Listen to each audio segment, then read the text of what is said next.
Hi guys, welcome back to day 11, and today's topic is accepting truth, rejecting lies. And this is a major topic, mainly because children, when they're scared, kids when they're scared, I guess it's kind of like a first instinct. Even adults actually at some point, it's a first instinct to lie because they don't want to get in trouble. They run, like, okay, I'm not going to tell the truth. Did you do this? No, it wasn't me. And it's like, okay. So this is a major topic, and so as you know, our children are mine and Kashina's children are 3 years old, going on 4, and we've got a 1 year old boy. And the 3 year olds they've gone past the stage now where they don't understand what a lie is. They know what a lie is now. They understand that if they say something that's not what happened or not truthful, that is a lie, and that they'll get in trouble for it. Um, they're not perfect. We sometimes have to repeat the question for them to understand it or anything like that, and things like that. But they understand what it is, and they do tell the truth, which is one thing that we are grateful for. One thing that we have prayed for, because there was a point where we thought, yeah, they understand now, and we'd ask them basic questions, and they'd be saying the wrong answer. And we had, it was a patience building thing, because we had to understand, okay, maybe they don't understand what just happened. Let's rephrase the question in a different way. That's one thing that you need to learn to do. If your children don't understand what you're saying, rephrase the question. Say it in a different way, help them to understand what you're talking about. Just now they're starting to understand as well that multiple words can mean one thing.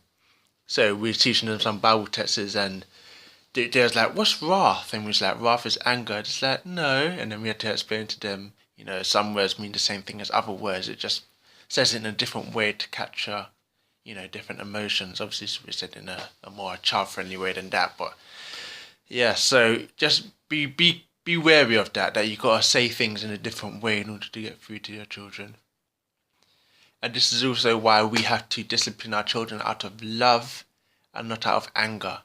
Because if they do lie and you discipline them out of anger, they will probably lie again, because they won't want the punishment that you gave them this time.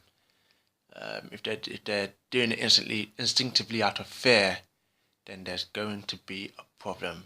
They need to know, although they're going to get punished. Believe me, my children will get punished, but I will speak to them first. They will understand that what you did was a lie. We don't appreciate lies. Lies are not welcome inside this household, this family function, and so therefore this is what needs to happen now. So yeah, I mean, one thing to really consider is that in the Bible, when it refers to a lie as well, it is it is a hot topic in the Bible, because it puts you on such a level.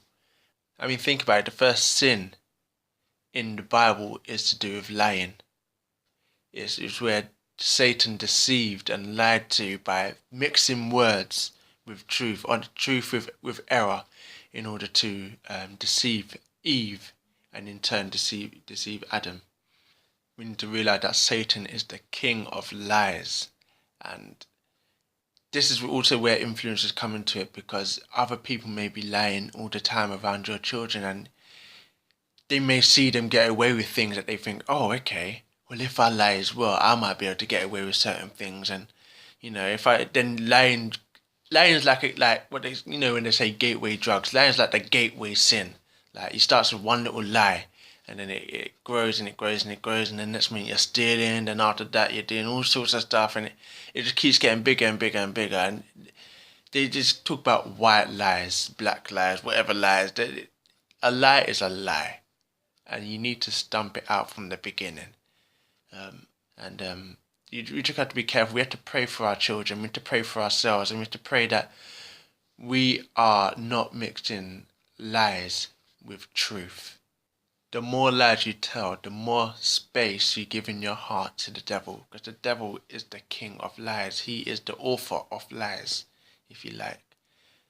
So we need to be careful of that. Um, and in this, we also should encourage our children to speak to God. Um, we had similar incidents, not necessarily with lying, but similar incidents with our children, as all parents do.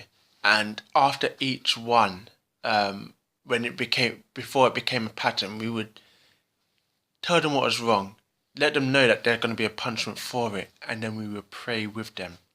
And it came to a point where our children, without being prompted, were praying against these things. They were praying that they would do good listening, and that they wouldn't lie, and that they would be kind to their sisters. And it wouldn't be us prompting them to say such things. It would be from us having taught them previously to want these things, and therefore, if you want these things, you need to pray for these things, because God will help you to achieve them.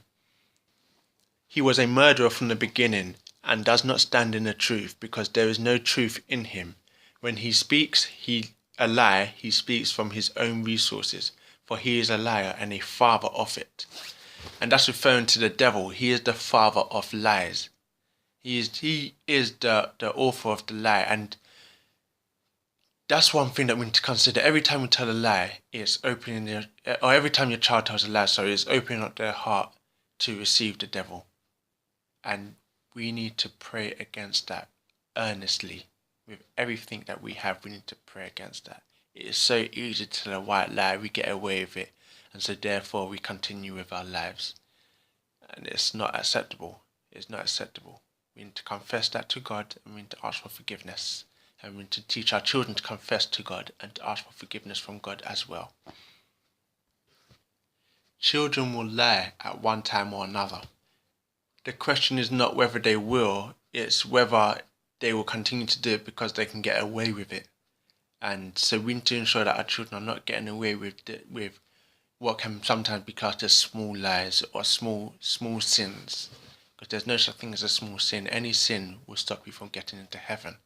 And if that's what you want for your children, if that's what you want for yourself, then you need to be sure that you are stopping it dead in its tracks as soon as it appears.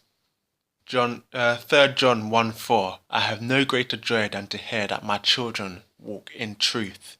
We don't want our children to be aligned with the father of lies. We want them to be aligned with the father of lights. James 1:17.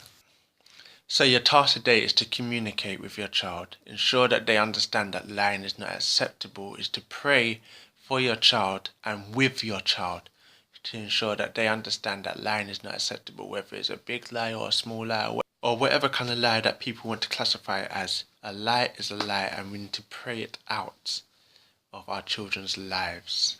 And that's the topic for today, guys. So if we just bow our heads and we can pray. Lord, I pray that you will fill them with your spirit of truth. Give them a heart that loves truth and follows after it, rejecting all lies as a manifestation of the enemy. Flush out anything in them that would entertain a lying spirit, and cleanse them from any death that has crept in as a result of lies they may have spoken or thought. Help them to understand that every lie gives the devil a piece of their heart, and into the hole that's left comes confusion, death, and separation from your presence. Deliver them from any lying spirit. I pray that they won't be blinded or deceived, but always be able to clearly understand your truth. I pray that they will never be able to get away with lying, that all lies will come to light and be exposed. If they lie, may they be so miserable that confession and its consequences will seem like a relief. Help me to teach them what it means to lie and effectively discipline them when they test that principle. Your word says that when He, the Spirit of truth, has come, He will guide you into all truth. John 16:13. I pray that your Spirit of truth will guide them into all truth. May they never be a person who gives place to lies, but rather a person of integrity, who follows hard after the Spirit of truth. In Jesus' name I pray. I pray that you guys take that prayer to heart and that you use it in order to minister to your children. Have a good day, and I'll see you tomorrow. God bless.